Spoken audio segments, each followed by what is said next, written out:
26年嘅7月5號星期日夜晚8點15分，我係 Gary，龍騰四海，今集係第99集。嗰個題目呢就係英國10年內換7個首相。好啦，咁先講英國先啦。咁如果仲有時間少少剩嘅話呢，我都會講講嗰個即係每一集都講講啦。美國同伊朗嗰個即係嗰個情況最新嘅進展啦，因為呢個比較係熱門啲嘅話題，大家都比較關注。好，咁先講咗英國先。咁施紀賢呢就係呢個首相呢，就係響6月22號呢就宣布咗係要辭職㗎啦，即係唔做呢個自由黨嗰個唔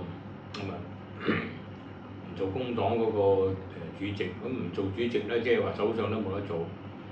咁佢會做呢個看守嘅首相呢，直至到9月呢選出新領袖為止。咁呢就即係話呢，響今年嘅9月呢就選出10年之內第7個首相。咁我一講講呢，就嗰個英國情況呢，因為上一次我響呢個英國大鑊料，即係響大鑊料系列裏邊呢，我都講過係英國嘅。咁都一集裏邊講都少少嘢啦，唔係太過詳細。咁主要都係上次講經濟啫，咁今次咧講下佢嘅政治方面。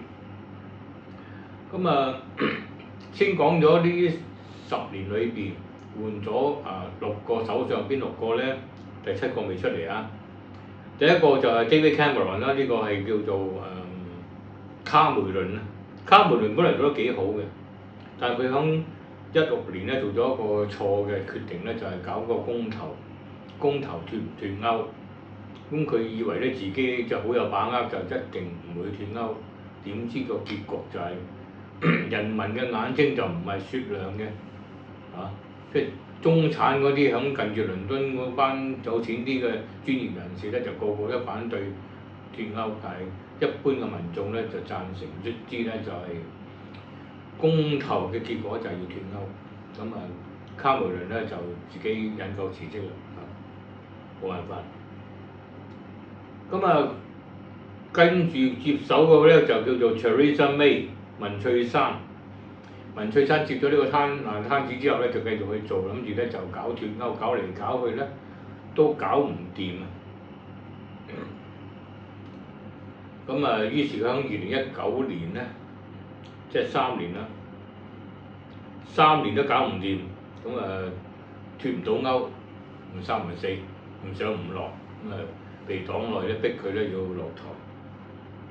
再接任嗰個咧叫做 Boris Johnson 約翰遜，佢咧就喺呢個任內咧就啱啱爆發呢個Covid 即係呢個疫情新冠病毒，搞到咧就好嚴格咁限制啦，係嘛？民間嚟講咧呢樣就唔做得，嗰樣又唔做得。但係咧佢自己咧就喺首相府裏邊咧就開 party 揾埋成班人。疫情嘅時間，只係只許州官放火，就不許百姓點燈。所以啲人你話就民主社會係點樣好點好民主社會都有敗類㗎嘛，係咪？一樣咪係你民間就唔做得嗰啲咁嘅權貴一樣照做一樣嘅就個社會。所以你唔好話邊個政府好，邊個政府唔好，有人就有問題㗎。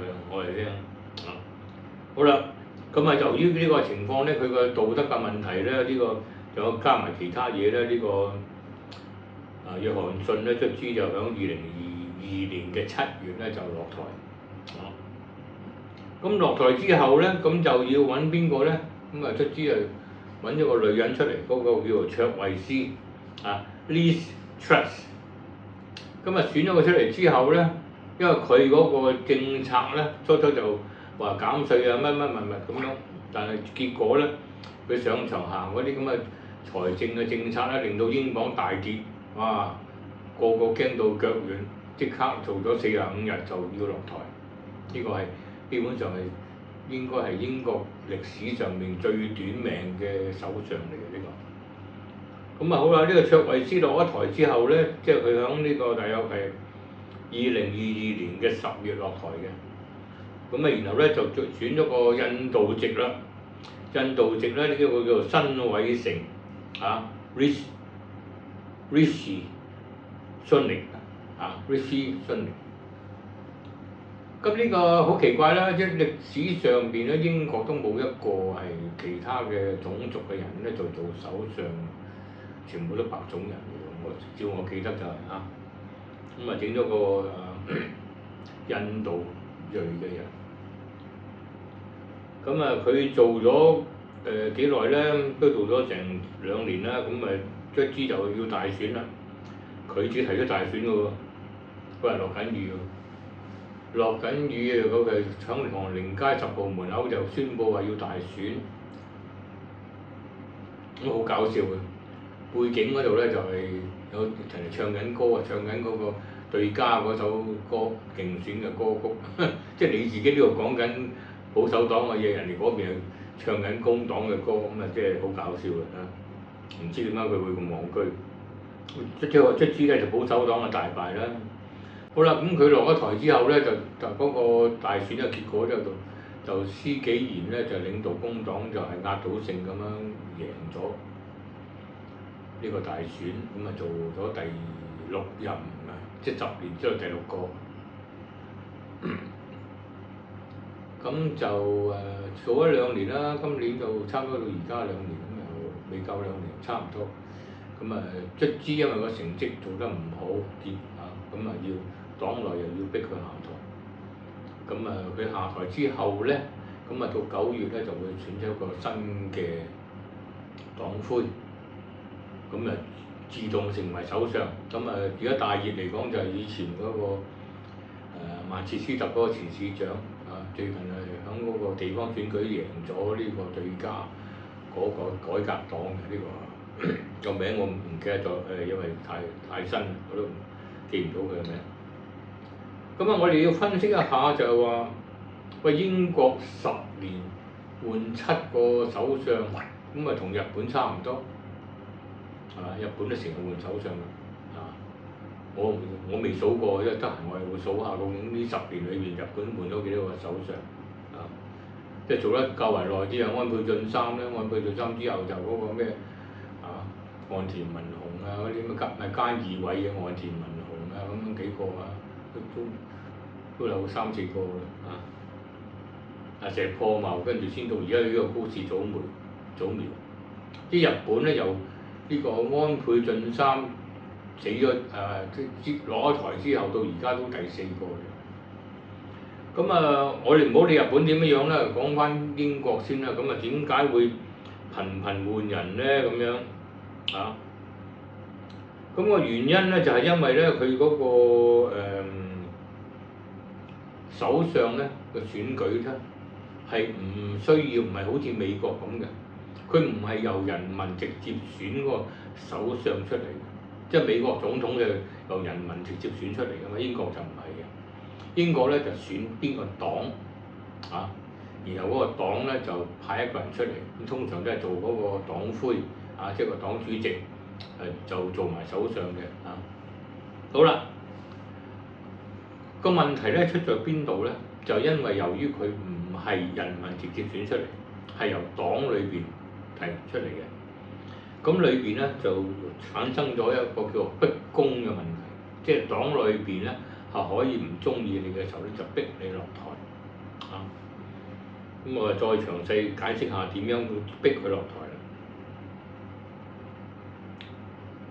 咁喺1998年之後咧，就英國嗰個制度咧就改咗啦。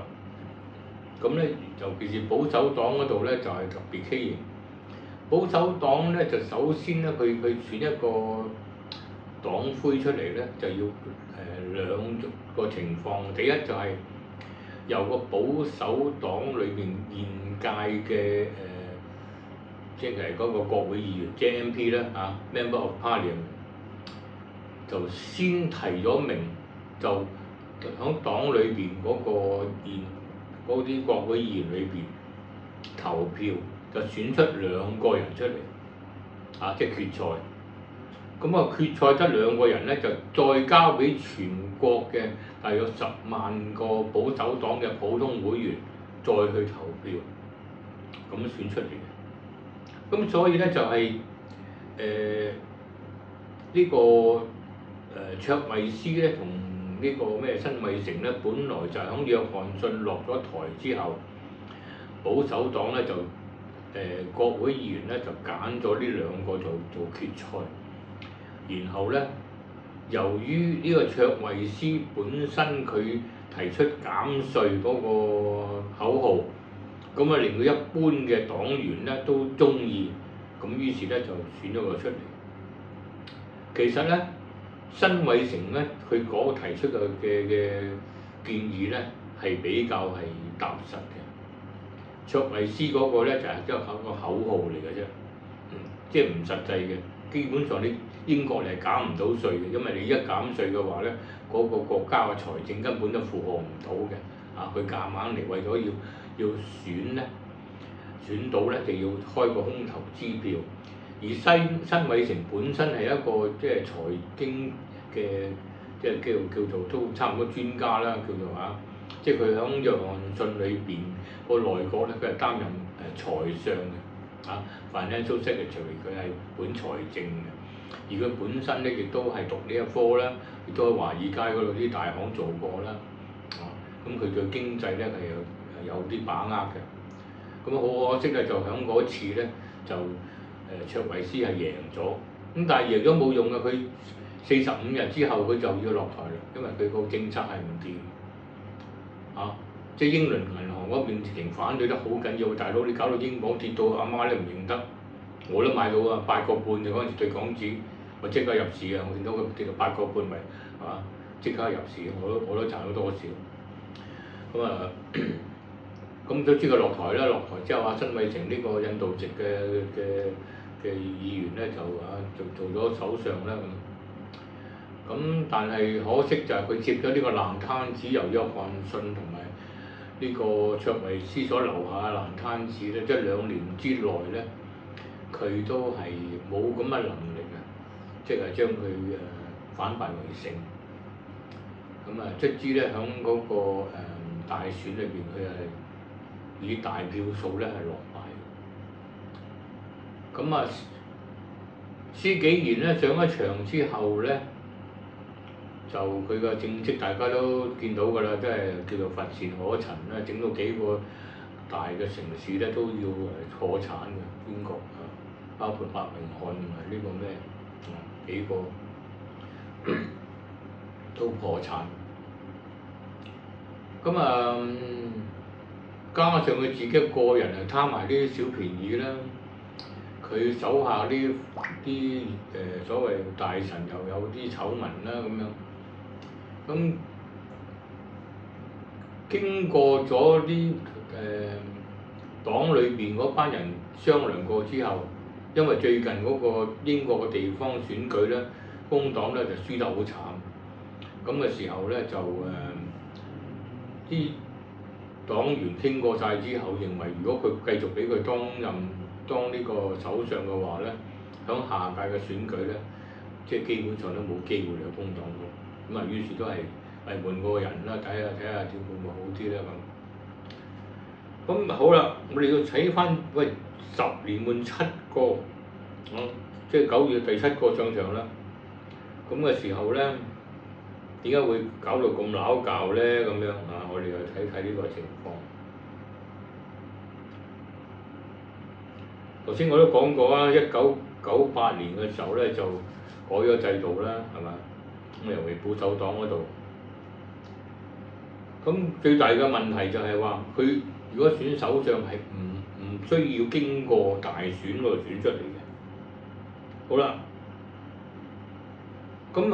保守黨特別係麻煩，點解咧？佢有一個叫做1922委員會，呢1922委員會咧個門檻咧就好低嘅，即係佢可以咧搞一啲叫不信任嘅動議嘅。咁咩情況之下可以不信任動議咧？原來咧只要內部有5% 嘅保守黨國會議員寫信俾呢個委員會嘅主席，就可以咧提出對嗰個當時嘅首相咧係不信任嘅投票。哇！15% 係好少嘅，所以呢個門檻就好低嘅。咁嘅時候咧，喐啲咁多咧就可以咧，就係、發動咧就對呢、個首相咧投呢個不信任啊。呢個約翰遜都係咁情況之下落台啦。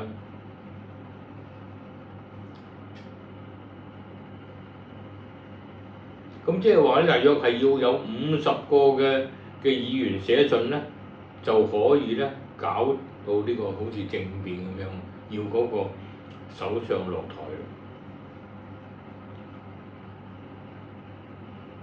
咁個首相要點算咧？係嘛？就要維持到有夠票先啦。一唔夠票咧，就要落台。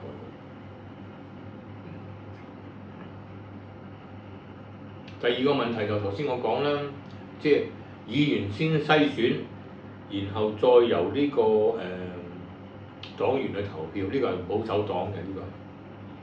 咁啊保守黨咧做咗好多年啊嘛，所以佢就連續換咗幾個啦，一個卡梅倫啦，呢、個Theresa May 啦，同埋Boris Johnson 啦，跟住卓維斯啦，跟住辛偉誠啦咁啊，即係有4個咧就係、黨內推翻嘅，辛偉誠就係呢個大選失敗嘅。咁你諗下，喂咁容易都推翻咗4個嘅話，咁即係證明咧佢呢個咁嘅制度咧係唔掂嘅，即係好用嗰個門檻太低。咁嘅時候咧，搞到咧就係頻頻咁換人嘅話咧，嗰、個國家咧就好似好動盪咁，係嘛？佢個政策咧就唔能夠貫徹咁去執行，即係頻頻換人，呢、個定咗個政策咁想做，轉頭已經落台啦，又揾第二個上嚟，第二個又以前啲嘢唔啱嘅，我呢套嘢先啱，咁又轉係嘛？轉咗之後2年到咁到就話係又話唔掂啦，又拱佢落嚟，跟住又第3個上去又話佢嗰套嘢唔得嘅，等我嗰套先掂嘅咁。咁你轉嚟轉去搞嚟搞去咧，咁個國家咧就俾佢搞死為止。呢、個情況咧就係、大家都唔想見到嘅。咁你話對整體上嚟講有咩嘅影響咧？咁樣，咁佢唔係淨係影響英國，佢影響到全世界，因為佢本身係G7啊嘛，即係7大工業國之一，亦都係以前喺歐盟裏邊，雖然佢而家脱咗歐，但係佢仍然同歐洲嘅關係非常之好，即係亦都係影響到其他歐洲嘅國家嘅。咁我哋睇翻整體上，而家全世界究竟點解咁混亂咧？咁我哋睇幾樣嘢咧。第一就當然係嗰、個Covid 嗰度咧，係嘛？即係你嗰個疫情咧，就搞到咧就全世界都烏煙瘴氣啦，係嘛？咁即係啲人又翻唔到工，嗰、個經濟又倒退，好啦。咁加上咧就整咗個 Donald Trump 出嚟，嗰、個咁嘅特朗普出嚟做美國總統咁佢就全部都係美國優先。咁你美國優先，人哋嗰啲咪唔優先咯？即係着數你攞晒啦，其他人冇着數啦，個個嘔突咯，要係咪先？咁個世界點會好啫？本來大家合作全個世界裏邊啲主要嘅國家，大家攜手呢啲富有啲嘅國家，去維持嗰個和平同埋經濟嘅穩定。即係初等於打完仗之後，第2次大戰之後嗰一段時間咧比較穩定啲嘅，除咗越戰韓戰之外咧，越戰都係好響74年度已經係停咗啦，咁一路都冇咩戰爭啦，係嘛？咁即係冇大型嘅戰爭啦，係嘛？咁人類咧就係生活得係比較好安定。咁但係呢幾年開始咧，就係我哋都感覺到咧，成個世界咧非常之混亂啊！咁啲人咧就係做嘢又好，做生意又好，都係好困難啊！咁個原因頭先我講咗，除咗特朗普之外咧，就係嗰個疫情嘅原因啦，加上有好多嘅嘢，每一個國家都產生一啲問題出嚟。咁呢啲日後咧，我會再講，因為響上次大鑊料嗰個系列咧，我都未講晒嘅，只係講幾個啫。咁而家咧就最麻煩嗰個問題咧就係伊朗嗰度啦，伊朗嗰度就響上個月尾咧就係簽咗一個叫做 MOU 即係諒解備忘錄啊。叫英文叫咩 ？Memorandum of Understanding 係冇錯。咁呢個咧唔係正式和約喎，即係備忘錄做個諒解喎，即係大家都可以坐低嚟傾下，有啲條件大家都認為都可以接受嘅，咁啊一路可以傾落去，咁啊60日時間咁。咁但係喺6月尾咧就係特朗普又話咧，伊朗咧就係去襲擊啲商船，所以就即刻揾戰機去炸呢個伊朗，咁啊伊朗隨即咧第2日咧就即刻發射嗰啲導彈咧，就射向呢啲中東國家嘅美軍基地，包括呢個科威特嗰啲咁嘅地方即係卡塔爾咁樣。咁好啦，跟住就停咗啦，停咗落嚟咧就繼續響7月1號，響卡塔爾嘅多哈嗰度咧就係再傾。咁呢個傾嘅情況之下咧，就係兩家嘅立場都唔同。咁呢個伊朗嘅意思就話咧，今次開會第一佢又唔係高層次嘅開會，係一個比較低層次官員嘅會議。咁其實即係響伊朗方面就話咧，就跟翻嗰個 MOU， 即係上次嗰個諒解備忘裏邊嘅嘢咧，就繼續傾。但係美方嗰方面咧，就係話將呢個會咧定性為咧就可以擴大咗，除咗呢個諒解備忘錄之後嘅，再擴大其他嘅嘢可以繼續講咁樣。咁啊，首先嚟講嗰個立場就已經係唔係大家都唔同啦。咁啊，第二咧就係7月4號，即係尋日咧就係呢個伊朗度就搞咗個嗰啲出殯啦，即係卡梅內伊同埋好多嗰啲主要領導人嗰啲咁嘅喪禮。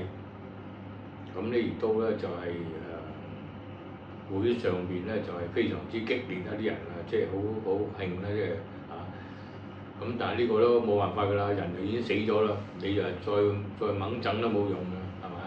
你一係打翻過去，你又唔敢打。咁但係咧嗰種仇恨啊，仲仍然睇到，即係喺個種咗喺啲人嘅心裏邊。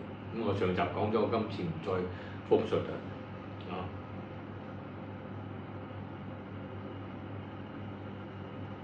好啦，咁今次咧就係呢次嗰個咁嘅7月1號嘅會議咧，就冇咩特別嘅。講嚟講去咧，有3個問題咧，始終係解決唔到嘅。第一就係嗰個核子嘅問題，我上次都講過啦，核子嗰個元素個問題，呢個係傾唔掂嘅。第二，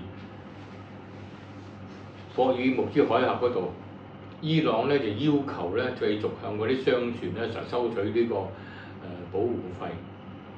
而美國同其他嘅盟友包括埋聯合國方面都認為咧唔應該收錢，因為自由航行，呢個亦都係暫時都係傾唔掂。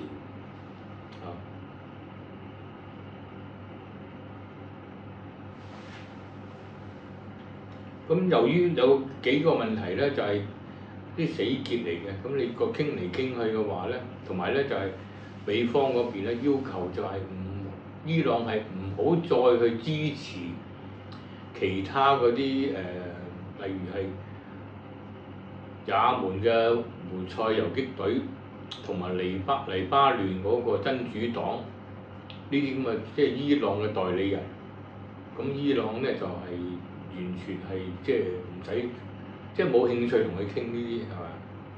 喂，斬手斬腳之後，喂，你美國佬係完全唔守信用嘅，好啲嘅，喂，嗰頭開會嗰頭又斬手行動係嘛？我信你一成我都雙目失明啦，啱唔啱啊？係咪啊？你講啊，係咪啊？你實力少啲咁多，今次唔係7月頭嗰陣時，零零白狼即刻反擊啊，嚼到美國啲基地趴度啊！你咁容易傾啊？啊！佢耐唔中話試試你先，睇下你仲有幾多導彈先，係嘛？即係佢就話你要解除晒你啲導彈乜，睬你都戇啦！解除啲導彈，而家就全靠啲導彈炸到以色列阿媽認唔認得，跟住再嚼埋你美國嗰啲響其他國家嗰啲中東國家嗰啲咁嘅軍事基地，先響個談判桌度先有咁大聲講嘢啫嘛！如果唔係，咪好似呢個委內瑞拉咁個總統俾人捉，兩公婆俾人劉爺俾人捉咗拉翻去坐監。即係你如果伊朗呢邊一睇到委內瑞拉呢一個結局咧，佢係永遠都唔會信你美國佬嘅，因為當佢同你傾緊嘅時候，你忽然間斬首行動殺咗哈梅內伊同埋佢40幾個嗰啲高層嗰啲人員係嘛？佢仲會唔會信你？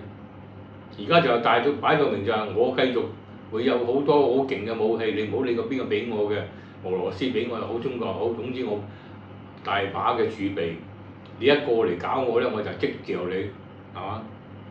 咁而家咧美國咧就孤掌難鳴咧，因為點解以色列都已經死下啦，咪已經俾伊朗炸到係咪啊？咁你如果呢個以色列又想再出嚟，就想將美國捆綁落去嘅時候咧，美國第一唔中意，第二睇見你以色列都死下，你都幫唔到咩手啦，你唔好搞我啦嚇！你又不嬲都唔係好聽話嘅，咁啊睇下你點樣先叫得聽嘅，咁啊以後就再睇下點樣利用你，叫唔聽嘅你暫時就收工，你唔好搞我住，等我直接同伊朗嗰邊大家傾成點唔知。有上次都講過啦，11月就中期選舉，咁啊呢幾個月大家點樣玩呢？唔知咁啊嗰邊日本仔咧就高市早苗咧就開始搞震啦，就約走去訪問呢個印度，就同大家互相稱呼為兄妹結盟叫認咗阿叉做呢個唔應該可以講阿叉。呢個阿叉呢個直選而家唔準講香港啲法例，即係印度人嗰個莫迪咧就做呢個阿哥，佢就做阿妹，然後大家一齊咧夾手夾腳去搞嗰啲 AI 半導體咩剩嗰啲咁嘅嘢，就去牽制中國。咁印度聽唔聽點咧？咁唔知啊，因為莫迪嗰啲咧就成日計數計下咧，越計越死。點解咧？佢一不停咁去罰嗰啲外國嘅企業捉啲又改條例嚟屈你，話你又做咗啲咩嘢就係咩？咁嗰條法例忽然間走出嚟嘅一罰就罰你幾廿億美金，係人都走啦，係咪先？咁而家咧好多呢啲外商咧全部都撤退啦，蘋果呢咩成嗰啲好多 Tesla 嗰啲好多都全部走啦，小米都俾佢罰咗唔知幾多億啦又係嘛？咁嘅時候咧。呢個時間佢係需要人嚟幫手，因為啲外商冚唪唥撤退嘅時候咧，高市早苗咧睇啱嘅機會就去擦美國佬鞋，就話好等我嚟用馬前卒啦，等我拉攏下呢個印度啦，一齊對付中國啦，咁係咪？咁個世界點會好啫？嗰頭中東伊朗都未搞掂，呢邊又想響遠東呢邊又搞事啦，係咪？咁呢個我哋下回分解啦。咁今日講到呢度先。咁大家如果有啲咩興趣可以留言我就會繼續跟進嗰個事態，因為對大家都好大影響嘅。嗰個世界唔好，成日打嘅話，一片混亂嘅咧。我頭先都講過，做生意又死，打工又死，個個都揾唔到食，咁啊全部 PK，咁你話慘唔慘？咁我哋又要組織咁多未雨綢繆。既然個世界咁亂嘅時候，我哋點樣自保咧？咁呢個咧，我哋就係要不斷咁留意住嗰個局勢嘅發展，然後我哋自己咧就作出適當嘅部署。當然啦，每一個人嘅部署都唔同啦，係咪？我唔可以代表任何人啦，我只係提醒大家嗱，而家個世界係好混亂嘅，下一步咧就邊度唔掂㗎啦，邊度會掂啦，咁係嘛？咁唔係有咁樣咯，即係 AI 出咗之後就會產生咩嘅情況咧？有幾多人失業咧？會點樣咧？咁我咪揾呢啲嘢。我而家研究緊兩個 topic，一個就係中年危機啊。就另外一個就關於 AI 方面嘅帶出嚟嗰個影響，同埋嗰個叫實證主義。嗱呢啲咧就比較僻啲嘅嘢咧，我就要研究得好透徹，我好用好簡單嘅語言講翻出嚟，大家先至明。咁但係有冇用咧？我唔知。譬如以前我講過啲左膠文化、回音失效症啊嗰啲，咁啲有啲人覺得係學到啲嘢，或者係即係對佢有用處嘅。咁嘅時候，咁我以後都喺唔同嘅節目裏邊咧，唔同嘅就講一啲唔同嘢，唔好話完全講晒呢個國際形勢嗰啲咧。咁由於我對娛樂圈而家咧就少咗接觸啊，所以我要講啲八卦嘅嘢咧，我就唔夠人咁叻啦。因為我冇乜再接觸呢班人。以前我都同啲明星啊、導演嗰啲都好多都好熟㗎，但係而家因為年紀大咗咧，自己都離開咗個圈子裏邊啊。咁但係如果有啲好特別嘅嘢咧，我都會同大家分析下，係咪點樣教小朋友啊？大家點樣令到個家庭更加開心啲啊？唔好咁多紛爭啊，人對人之間唔好咁多仇恨啊。咁我都係圍繞住呢度講咧。多謝大家收睇。